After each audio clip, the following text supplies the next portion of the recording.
महिषासुर के जन्म, तप और वरदान प्राप्त की कथा।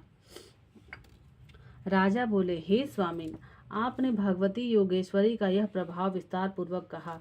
अब आप उन महामाया का चरित्र कहिए। उसे सुनने की मेरी बड़ी उत्सुकता है। जो मनुष्य इस बात को भली भांति जानता है कि यह स्थावर जंगमात्मक संसार उन्हीं से उत्पन्न हुआ है, वह उन महादेवी के प्रभाव को क्यों नहीं सुनना चाहेगा। व्यास जी बोले, हे राजन, सुनिए, मैं विस्तार के साथ वर्णन करूंगा। हे महामते, जो वक्ता श्रद्धालु एवं शांत चित्त श्रोता से भगवती की कथा नहीं कहता, वह तो मंद बुद्धि का होता है। हे राजन, प्राचीन काल की बात है, जिस समय भूतल पर महिषासुर नामक राजा राज्य करता था, उस समय देवताओं और दैत्यों की सेनाओं में भीषण युद्ध छिड़ गया। हे राजेंद्र, उन्हीं दिनों सुमेरु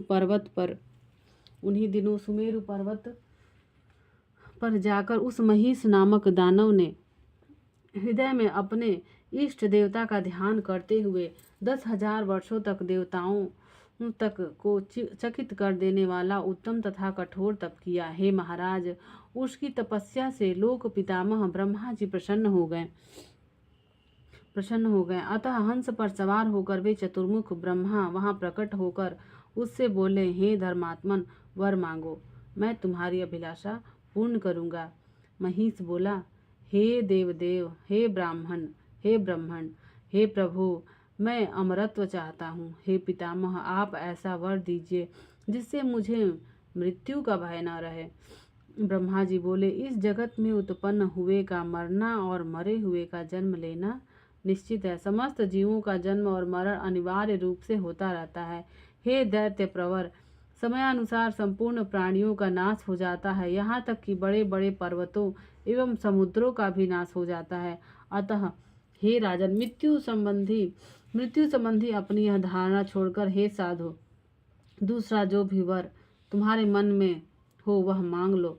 महिष बोला, हे पितामह, देव, दानव और मानव, इनमें किसी भी पुरुष से मेरी मृत्यु न हो। इस प्रकार जब पुरुष से मेरी मृत्यु नहीं होगी, तब भला कौन सी स्त्री मुझे मार सकेगी। अतएव हे कमल योने, मेरी मृत्यु किसी स्त्री के हाथ होने का वरदान दीजिए, क्योंकि कोई अबला भला मुझे मारने में कैसे समर्थ हो सकेगी। ब्रह्मा ने कहा, हे दानवेंद्र, जब भी तुम्हारी मृत्यु होगी किसी स्त्री से ही होगी। हे महाभाग, महिषासुर पुरुष से तुम्हारी मृत्यु नहीं होगी।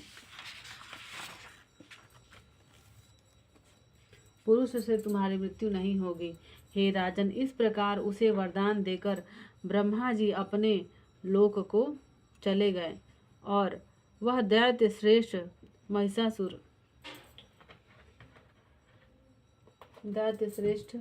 महिषासुर ही प्रसन्न होकर अपने घर लौट गया। राजा बोले, अब वह महिषासुर किसका पुत्र था? वह महान बलशाली कैसे हो गया था और उस महान दैत्य को महिष का रूप कैसे मिला था? अब इसकी कथा। व्यास जी बोले, हे महाराज, दनु के रंभ और करंभ नामक 2 पुत्र थे। वे दोनों दानव श्रेष्ठ भूमंडल पर बहुत प्रसिद्ध थे। हे महाराज, वे दोनों संतानहीन थे, अतः वे पुत्र प्राप्ति के लिए तपस्या करने लगे। उनमें करंभ ने पवित्र पंचनद के जल में डूबकर अनेक वर्षों तक कठोर तप किया और रंभ दूध वाले वट वृक्ष के नीचे जाकर पंचाग्नि का सेवन करने लगा। बहुत काल तक जब ब्रह्म पंचाग्नि साधना करता रह गया, तब यह जानकर इंद्र बहुत चिंतित हुए और वे उन दोनों दानवों के पास पहुंच गए। पंचनद के जल में प्रविष्ट होकर इंद्र ने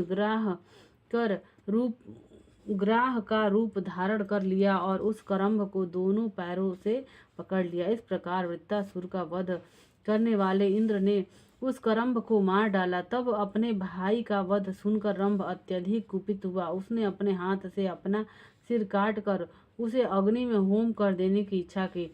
तदुपरांत वह तत्काल अत्यंत क्रोध के साथ बाएं हाथ से अपने केश पास पकड़कर दाहिने हाथ में तीक्ष्ण तलवार लेकर जैसे ही अपना सिर काटने को उद्यत हुआ, तभी अग्निदेव प्रकट होकर उसे समझाने लगे। अग्निदेव उससे बोले, हे दैत्य, तुम अपना ही सिर काटना चाहते हो? तुम तो बड़े मूर्ख हो।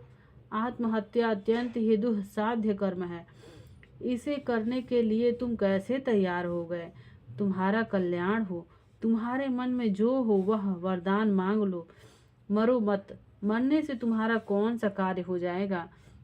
व्यास जी बोले, अग्निदेव का सुंदर वचन सुनकर रंभ ने अपना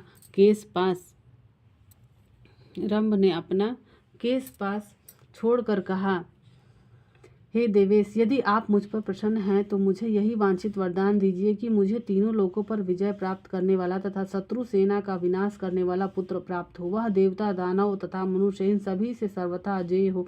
वह महापराक्रमी, अपने इच्छानुसार कोई भी रूप धारण करने में समर्थ तथा सभी लोगों के लिए वंदनीय हो।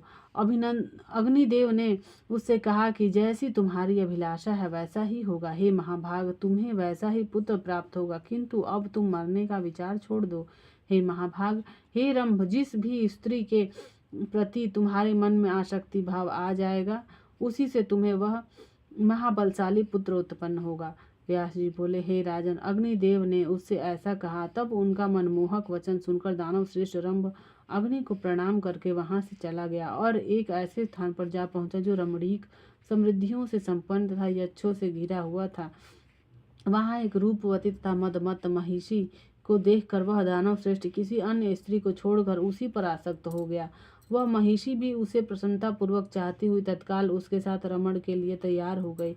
होनहार से प्रेरित होकर रंभ ने उसके साथ समागम किया और उसके वीर्य से वह महिषी गर्भवती हो गई। तत्पश्चात उसे अपने साथ लेकर रंभ ने मनोहर पाताल लोक में प्रवेश किया और वहां पर महिषों से अपने मनोनुकूल उस प्रियतमा की रक्षा करता हुआ वह सुखपूर्वक रहने लगा।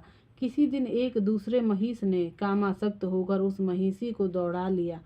यह देखकर दानव रंभ स्वयं वहां आकर उसे मारने के लिए दौड़ा और उसके पास पहुंचकर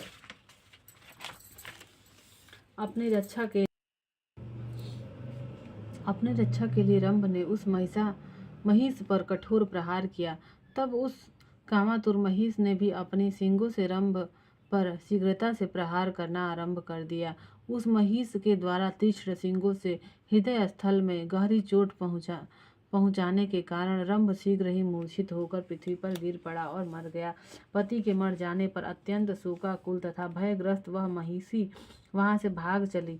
वेग पूर्वक भागती हुई वह एक वट वृक्ष के नीचे पहुंचकर वहां रहने वाले यक्षों की शरण में जा पहुंची। वह कामार्त और बल तथा वीर्य से मदोन्मत्त कामासक्त महिष भी उसकी कामना करता हुआ उसके पीछे पीछे गया। यक्षों ने उस महिष से पीड़ित तथा भयभीत होकर रोती हुई उस महिषी को देख लिया और महिष को दौड़ता हुआ देखकर उस महिषी की रक्षा के लिए वे यक्ष वहां आ गए। अब उस महिष के साथ यक्षों का विकराल युद्ध होने लगा और अंत में बाण से आहत होकर वह महिष शीघ्र ही भूमि पर गिर पड़ा। तदनंतर उन यक्षों ने परम प्रिय मृत रंभ को लाकर उसकी देह शुद्धि के लिए उसे चिता पर रख दिया। तब उस महिषी ने अपने पति को चिता पर रखा हुआ देखकर उसके साथ स्वयं भी अग्नि में प्रवेश करने का निश्चय किया। यक्षों के मना करने पर भी अपने प्रिय पति के साथ वह महिषी विकराल लपटों वाली अग्नि में प्रविष्ट हो गई।